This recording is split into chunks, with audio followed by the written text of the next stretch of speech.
Hi, everybody. Dustin Block from Graham Media Group presenting on behalf of our group, which include Marcus Brown, our lead developer, Araz Hashemi, our data scientist, Kristen Tebo, and Kristen Tebo, our head of product. We are working on something we're calling the First Dibs comment bot. So first dibs being posting that first comment. First, a little bit about Graham Media Group. We're a local TV broadcaster. We have 7 TV stations in 4 states, and then Social News Desk, which is maybe some of you use Social News Desk. It's a social media platform. We're all based in Detroit, and that's also where WDIV Local 4 is. They'll come up in the presentation. So here's the overview. First, the comment bot posts the first comment on stories to guide conversations, and then hopefully grow participation, drive users deeper into our engagement funnels. You can see in the GIF to the left. This is an example from our sandbox. It's an article that posts that first comment and pins it into place. We have an ask today. We have a prompt for you today, human written, but we're seeking support and guidance for a live test to gather data, optimize the prompts, and decide if we like it. And we love your insight and support on whether or not this is a good idea and what we should be thinking about as we move ahead with our experiments. So here's the problem. If you've managed comments at all, this is going to feel really familiar. We have scattered comment sections with no structured discussion. We have a lack of relevant and thought-provoking conversations, really a deterioration of online discussions into trolling and spamming. And then users are disengaged due to a lack of quality discourse. For us, we have another problem where getting talent to participate in the comments is really, the requirement for that is it has to be safe and a quality conversation to pull in the talent that people react to. And that's something that we work really hard at. And then, a note and kind of a positive, but also a negative, our logged in users are many, many, many times more valuable than our average user on our site. We just don't have very many of them, right? So that all adds up to trolls, right? So the solution, we think part of the solution can be this comment bot. It's an AI-powered bot that generates insightful conversation starters. We use ChatGPT 3.5 to understand the context and nuances of news articles. It posts relevant, thoughtful, and engaging conversation prompts, and then hopefully enhances user engagement and promotes higher quality discussions. If you Google what is the opposite of a troll, it is a pixie. So we want more pixies, fewer trolls. So the comment bot itself, so the bot scans and understands news articles using just the GPT 3.5 Turbo API. It generates and posts thought-provoking. We've been over this, the starters, and then it encourages discussions. It's crafted to post questions. It's crafted to be friendly. And so you can see an example from our sandbox, this article about the Grand Rapids Bridge. The comment bot came up with, what alternative routes would you suggest to pedestrians who need to cross the Grand River during the weekend overnights, now that the bridge is closed due to safety concerns? We're testing a lot. So Marcus built all of this in our sandbox. So we're not public yet. But we're really working on different story types. And so far, the results have been pretty positive. One area of interest to us are wire stories that auto-publish on our site from AP. So here's an example.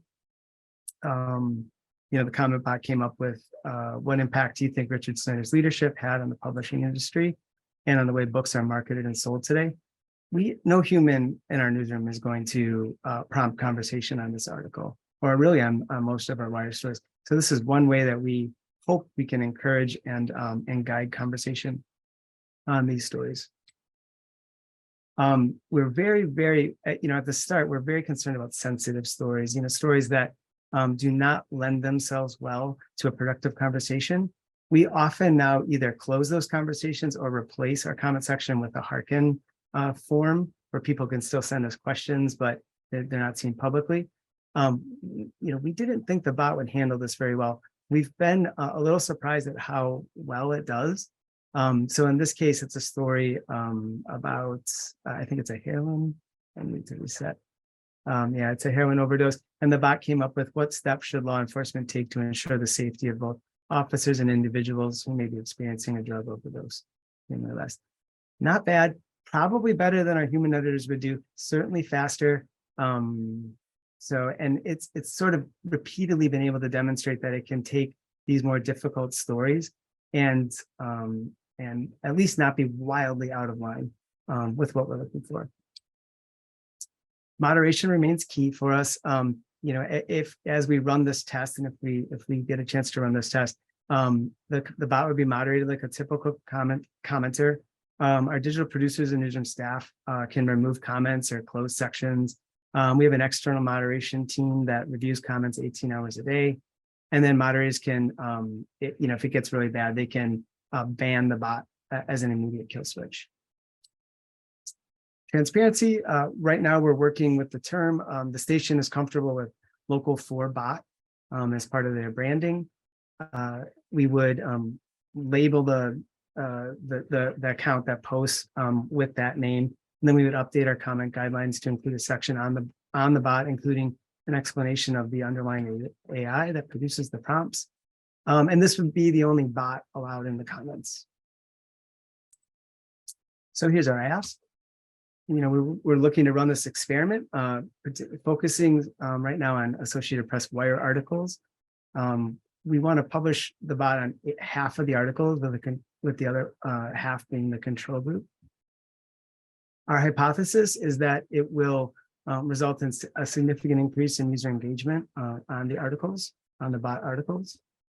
The test, so we have some interesting questions here around, do users engage more with bot articles? Do bot articles generate more registrations? Do they generate more logins? And do they ultimately lead to more publisher revenue? We have different ways to measure, and we would obviously follow that through. And then the statistical analysis, looking for a performance bump to decide if we want to continue testing, maybe moving to local articles or different categories of articles. It's minimal cost. If you've worked with us at all, you know this. We have a $5 credit. We've used less than 1 cent so far in testing. If we ran this across all of Graham, it would be less than $10 a day, which is well covered. I think the why now underneath all this and why the product development is important to keep in mind. This cookie apocalypse coming is going to be a hit to our programmatic ad business. It's a significant amount of revenue. Commenting is an important driver for user registration and on-site engagement. And we think that this experiment may be another way we can use to improve commenting and encourage those registrations that we need. We have some outcome-based goals set against this. Pending a successful test, we want to grow logged in users and double average revenue per user. We want to grow registrations, again, doubling ARPU, and then increase the number of comments 25% in support of goals 1 and 2. That's where we're at. So the request is, would you let us run the experiment, and what questions would you have as you think about this? Thank you so much. Right. Thank you so much, Dustin. And I will turn things over to our panel here.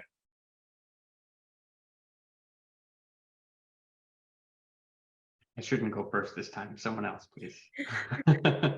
I could start. Thank you all so much for presenting and for this idea. I think it's really interesting and innovative. People have been, as you said, trying to crack this code of comments for news for, I feel like, for all eternity, but since we've been online and have been dealing with the dumpster fires that are there. So I'm very interested in seeing kind of how this emerges as you all kind of put out the prototype and move forward. You mentioned earlier in your presentation about how your logged in users are much more valuable. I was wondering if you could speak a little bit more to that and how you all are defining value in that sense. I think the biggest one is just our logged in users, our registered users are much more likely to come back more often And so just in terms of sheer impressions, they generate much more. Anecdotally, we also see that when we pass those users along to our programmatic partners and the like, who currently they already have all these third-party cookies floating around the internet that people transact on. But as a segment, the CPMs that are logged in users as a group command tend to be higher than the CPMs we see for just general ones, right? So there's a significant overlap between those users and the kind of cookied users that programmatic partners want to reach and sell to, right? So the idea is if we can increase the number of people who register, that it will also help increase those number of logged in users and then help generate more activity. I mean, the other thing that had been one of our early versions of the measurement success is the number of people that participate in conversations, because that's the other thing that we're trying to do is get a bit of a flywheel going, where instead of having a few people that kind of dominate the conversation, is have a lot of people. The more people that you see are participating, the more inviting that looks, the more likely you are to come and chime in. And we think if we can get that flywheel going and help open it up from kind of the very few people that are in there now to a much broader audience, that more people will want to come in and participate, especially if there's these clear boundaries and guidelines and topics for what we're talking about and what we're not. That makes sense. Oh, I'm sorry, Kristen. No, it wasn't your question. It was at the beginning. I totally agree with you that this is a problem that people have been addressing for a while. This is like a known devil, right? And it's been cyclical where people have abandoned it, come back. So why now? And so AI and some of these other tools, like, we're emergent, I think, at a time where we might have a solution for that demon, right? So that's part, I just wanted to touch on that briefly, like why. Absolutely. No, I think the case for why makes a ton of sense. And I'm just wondering, or maybe this is something to think about as you all push this live, is to think about if you may want to A/B test the different names. So maybe like bot may not perform as well as something that feels a little more human.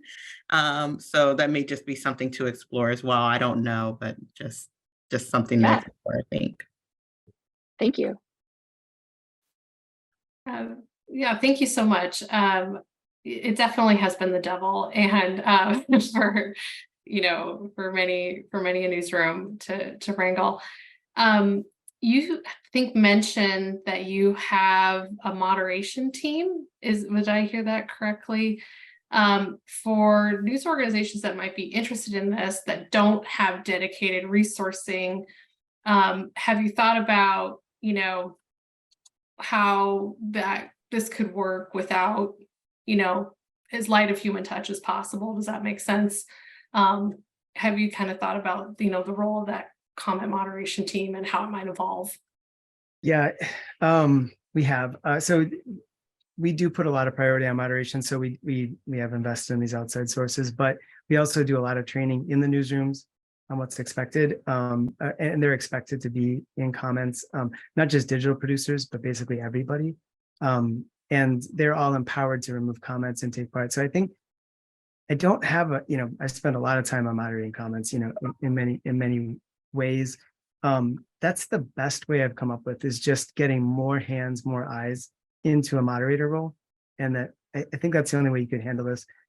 VF4 does use AI to moderate. So there's a question in chat a little bit about community management tools. They do handle that for us, which is very nice. Without that, I think we would be much more limited on where we could host these conversations. We'd focus more on stories with a better chance of success, if that makes sense. And so that's another approach, where it's just you really limit where you allow comments, because you just know nothing good is going to come out of a lot of stories.